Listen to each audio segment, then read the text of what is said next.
2026 ആകുമ്പോഴേക്കും UDF-ൽ നിന്നും ഘടകകക്ഷികൾ പിരിഞ്ഞു പോകാൻ സാധ്യതയുണ്ട്. എന്താ അങ്ങനെ ഒരു ചോദ്യം? സംശയം കൊണ്ടാണ്. അല്ല, ഈ UDF-നെ നശിപ്പിച്ച് അടങ്ങൂ എന്ന് വല്ലതും ഉണ്ടോ? എനിക്ക് അങ്ങനെ ഒരു തീരുമാനമില്ല. പക്ഷെ അങ്ങനെയൊക്കെയുള്ള ചില സംശയങ്ങൾ വന്നു ചേർന്നിട്ടുണ്ട്.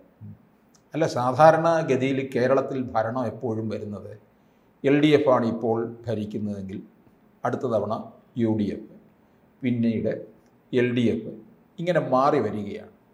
അപ്പോഴാണ് ഒരു മൂന്നാം മുന്നണി കൂടി കേരളത്തിൽ രംഗപ്രവേശം ചെയ്തത്.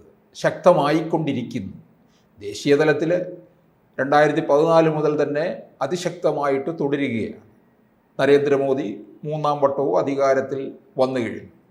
അപ്പോൾ കേരളം പോലുള്ള ഒരു സംസ്ഥാനത്ത് BJP വലിയ സ്പേസിലേക്ക് പോവുകയാണ്.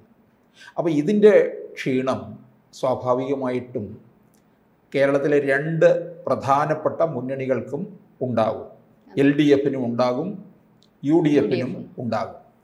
LDF-നെ സംബന്ധിച്ചിടത്തോളം ഇപ്പോൾ 2016 ഭരണം കിട്ടി. 2021 കോൺഗ്രസ്സുകാരും UDF മൊത്തം പ്രതീക്ഷിച്ചിരുന്നത് ഭരണം കിട്ടും എന്നാണ്. രമേശ് ചെന്നിത്തല ഒരുപാട് സ്വപ്നം കണ്ടു മുഖ്യമന്ത്രിയാകാനായിട്ട്. പക്ഷേ ഈ കോവിഡ് എന്ന് പറയുന്ന മഹാമാരി നമ്മുടെ കാരണഭൂതന് അനുകൂലമായി മാറുകയും ചെയ്തു എന്നുള്ളതാണ്. കിറ്റിലൂടെ അതെ. അങ്ങനെ വന്നു കഴിഞ്ഞപ്പോൾ ഇവർ വീണ്ടും ഒരു മൂന്നാം വട്ടവും ഭരണം പിടിക്കാൻ ശ്രമിക്കുകയാണ്. തുടർച്ചയായി 2 ഭരണം കയ്യിൽ വന്നപ്പോൾ അവർക്ക് മനസ്സിലായി, ഒന്നാഞ്ഞ് ശ്രമിച്ചു കഴിഞ്ഞാൽ മൂന്നാം വട്ടവും ഭരണം നമ്മുടെ കൈകളിൽ തന്നെ ഇരിക്കും എന്ന്. അതിനുള്ള ഒരു നീക്കത്തിലാണ് ഇപ്പോൾ പാർട്ടി സമ്മേളനമെല്ലാം കഴിഞ്ഞ് മധുരയിൽ പാർട്ടി കോൺഗ്രസ് നടക്കുന്നിടത്ത് പോലും അവിടെ ഉണ്ടായ ഒരു തീരുമാനം, കേരളത്തിൽ പാർട്ടിയെ ശക്തിപ്പെടുത്തിയാൽ ദേശീയ തലത്തിലും പാർട്ടി ശക്തമാകും എന്നാണ്. ദേശീയ തലത്തിൽ ഇല്ലാതായിരിക്കുകയാണ്. ബംഗാളിലും ത്രിപുരയിലും CPM-ൻ്റെ കോട്ടയായിരുന്നു. ബംഗാളിലെ CPM-ൻ്റെ ലോക്കൽ കമ്മിറ്റി ഓഫീസുകളൊക്കെ തന്നെ തൃണമൂൽ കോൺഗ്രസ്സിന് വാടകയ്ക്ക് കൊടുത്തെന്നാണ് പറയുന്നത്. ത്രിപുരയും പൂട്ടിക്കെട്ടി. അടുത്തത് കേരളമാണെന്ന് കുറേ നാളുകളായിട്ട് പറഞ്ഞുകൊണ്ടിരിക്കുകയാണ്. അപ്പോൾ ഈ ഒരു സാഹചര്യത്തിൽ കേരളത്തിലൊരു തുടർഭരണം ഈ CPM പ്രതീക്ഷിക്കുന്നുണ്ട്. അത്തരത്തിൽ പ്രവർത്തനം നടത്താമെന്നുള്ളതാണ് അവരുടെ കണക്കുകൂട്ടൽ. ഈ ഭരണത്തെ അടിച്ചമർത്താനായിട്ട് പല അവസരങ്ങൾ കിട്ടിയിട്ടും UDF അത് വേണ്ട തരത്തിൽ ഉപയോഗിച്ചില്ല എന്നുള്ളതാണ്. ഇപ്പോൾ നമ്മൾ പ്രധാനപ്പെട്ട ജനകീയ പ്രശ്നങ്ങളിലേക്ക് വരിക. ഇപ്പം 2021 തുടക്കത്തിൽ നമുക്കറിയാം, പിണറായി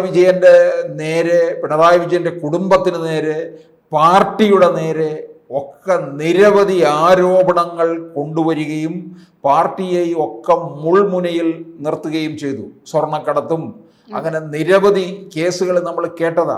ഇപ്പോഴൊന്നും അത് കേൾക്കുന്നില്ല. ഈ പ്രശ്നങ്ങളൊക്കെ നന്നായിട്ട് ജനമധ്യത്തിൽ കൊണ്ടുവന്ന് ഉപയോഗിക്കാൻ UDF-ന് സാധിക്കാതെ പോയി എന്നുള്ളതാണ്. അത് അവരുടെ ഏറ്റവും വലിയ പരാജയവുമാണ്. പിന്നീട് അതിനുശേഷം നോക്കിക്കേ, എപ്പോഴും ജനകീയ വിഷയങ്ങളാണ് ഉയർത്തിക്കാട്ടേണ്ടത്. സാധാരണ ജനങ്ങളെ ബാധിക്കുന്ന പ്രശ്നങ്ങൾ. ഇപ്പോൾ ക്ഷേമ പെൻഷൻ കഴിഞ്ഞ ഒരു 4 മാസമായിട്ട് മുടങ്ങിക്കിടക്കുകയാണ്. ഈ ക്ഷേമ പെൻഷൻ്റെ കാര്യത്തിനകത്ത് ഒരു ഇടപെടൽ നടത്തുന്നില്ല. മറ്റൊന്ന്, സാധാരണക്കാരാശ്രയിക്കുന്ന സപ്ലൈകോയിൽ സാധനങ്ങളില്ല. 13 ഇനം സാധനങ്ങൾക്ക് സബ്സിഡിയുള്ള സാധനങ്ങൾ ഇല്ല. കേരളത്തിലെ റോഡുകളുടെ അതിശോചനീയമായ അവസ്ഥ. ഈ വിഷയങ്ങളൊന്നും തന്നെ ഈ കോൺഗ്രസ്സുകാരന്മാരെന്ന് പറയുന്നവർ എടുത്തുയർത്താറില്ല. അതുകൊണ്ട് എന്ത് പറ്റി? ഈ വിഷയങ്ങളെ ഒക്കെ തന്നെ CPM വളരെ ശക്തമായിട്ട് തമസ്കരിച്ചു കൊണ്ടുപോകും. ഇനിയിപ്പോൾ തെരഞ്ഞെടുപ്പ് അടുക്കുമ്പോൾ എന്ത് ചെയ്യുമെന്നറിയാമോ? അതായത് പഞ്ചായത്ത് തെരഞ്ഞെടുപ്പ് അങ്ങോട്ട് നോക്കാം. അതിപ്പോൾ സെപ്റ്റംബറിൽ നടക്കും. ആ തെരഞ്ഞെടുപ്പ് സമയമാകുമ്പോഴത്തേക്കും ഇവർ കേരളത്തിലെ റോഡുകളൊക്കെ തട്ടി മുട്ടി മിനുക്കിയൊക്കെ എടുക്കും. ക്ഷേമ പെൻഷൻ കുടിശ്ശിക തീർക്കും. സപ്ലൈകോയിലും ഈ പറഞ്ഞ തരത്തിൽ സബ്സിഡി സാധനങ്ങൾ ഇറക്കുകയും ചെയ്യും. ഇത് മൂന്നും പ്രധാനപ്പെട്ട കാര്യങ്ങളാണ്.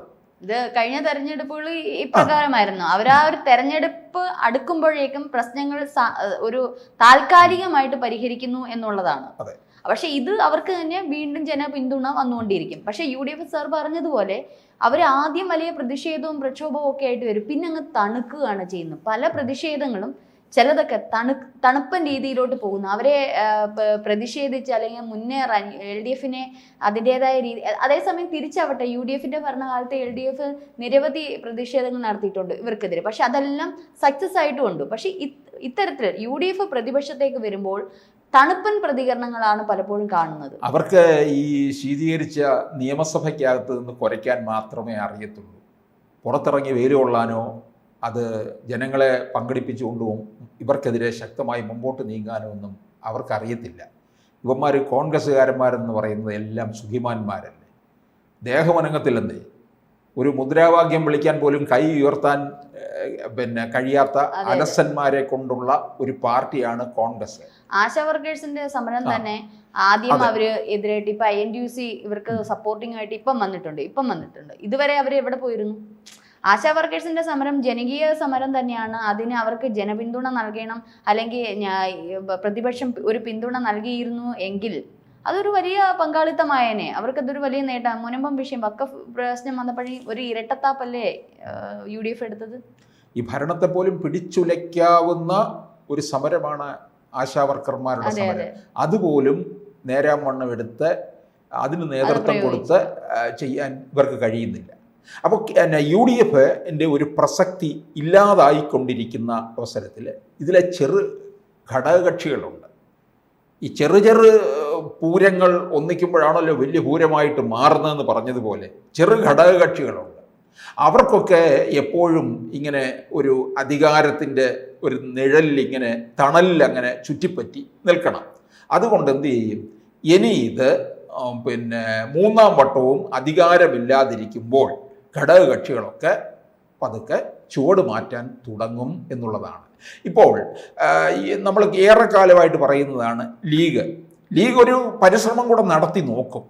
അവസാന വട്ടമാകുമ്പോൾ ലീഗ് എന്തെങ്കിലുമൊക്കെ കരണം മറിയും എന്നുള്ളത് ഉറപ്പാണ്. ലീഗിന് ചാഞ്ചാട്ടം ഉണ്ടാകും എന്നുള്ളത് കൊണ്ടാണ് പ്രിയങ്ക ഗാന്ധി വന്ന് പാണക്കാടെത്തി സാദിഖലി തങ്ങളുടെ കാൽക്കൽ സാഷ്ടാംഗം നമസ്കരിച്ചത് തന്നെ അതിനുവേണ്ടിയാണ്, അല്ലാതെ വേറൊന്നിനുമല്ല.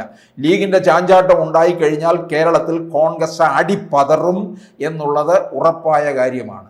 പിന്നെ അതുപോലെ ഘടകകക്ഷികൾ ചെറുതൊക്കെയുണ്ട്. കേരള കോൺഗ്രസ് ജോസഫ് വിഭാഗം, അതുപോലെ RSP ഷിബു ബേബി ജോണ്, അങ്ങനെ നിരവധി ഘടകകക്ഷികൾ ഇങ്ങനെ നിൽക്കുകയാണ്. അപ്പം ഇവരൊക്കെ എന്ത് ചെയ്യും, ഒരു ചാഞ്ചാട്ടം ഉണ്ടാകുമെന്നുള്ളതാണ്. ഇപ്പോൾ ഫോർവേഡ് ബ്ലോക്കിലെ ദേവരാജൻ മധുരയിൽ നടക്കുന്ന പാർട്ടി കോൺഗ്രസ് വേദിയിൽ വന്നു. മുൻകാലങ്ങളിലും ഒക്കെ ഉണ്ടായി. ഫോർവേഡ് ഈ ശശി തരൂർ പറഞ്ഞൊരു കാര്യമുണ്ട്, UDFലെ ഘടകകക്ഷികൾ അതൃപ്തരാണ്. ശരിയാണ്, അതൃപ്തരാണ് എന്ന് പറയുന്നത് ലീഗ് ഉൾപ്പെടെയുള്ളവരുടെ കാര്യം തന്നെയാണ്. ലീഗിനെ മാറ്റി നിർത്താം നമുക്ക്. ലീഗ് ആണ് UDFനെ നിയന്ത്രിച്ചു കൊണ്ടുപോകുന്നത്. മറ്റ് ചെറു ഘടകകക്ഷികൾക്കൊക്കെ തന്നെ അതൃപ്തരായി മാറുമ്പോൾ അവർ ഈ പഞ്ചായത്ത് തിരഞ്ഞെടുപ്പൊക്കെ കഴിയുമ്പോൾ ഇവർക്ക് ചിലപ്പോൾ ചാഞ്ചാട്ടം ഉണ്ടാകും. ഇത് NDA മുന്നണിയിലേക്കും LDFിലേക്കുമൊക്കെ ചിതറിപ്പോകാനുള്ള സാധ്യതയാണ് കാണുന്നത്. അങ്ങനെ വരുമ്പോൾ കോൺഗ്രസ് UDF മെലിഞ്ഞ് ഇതില്ലാതായി തീരും. അടുത്ത തെരഞ്ഞെടുപ്പോടുകൂടി അതായിരിക്കും സംഭവിക്കാൻ പോകുന്നത്. കോൺഗ്രസ് വരാനുള്ള യാതൊരു സാധ്യതയും കാണുന്നില്ല എന്നുള്ളതാണ്. അപ്പോൾ മൂന്നാം വട്ടവും അധികാരം പിടിച്ചെടുക്കാൻ വേണ്ടി CPM അതീവമായിട്ടുള്ള ഒരുക്കവും ആരംഭിച്ചിരിക്കുകയാണ്. അതിൻ്റെ സൂചനയാണ് ഇപ്പോൾ മധുര പാർട്ടി കോൺഗ്രസിൽ നിന്ന് കിട്ടിക്കൊണ്ടിരിക്കുന്നത്. കൂടുതൽ വാർത്തകളും വിശേഷങ്ങളും നിങ്ങളിലേക്ക് എത്താൻ ABC മലയാളം സബ്സ്ക്രൈബ് ചെയ്യുക, ബെൽ ബട്ടണും അമർത്തുക.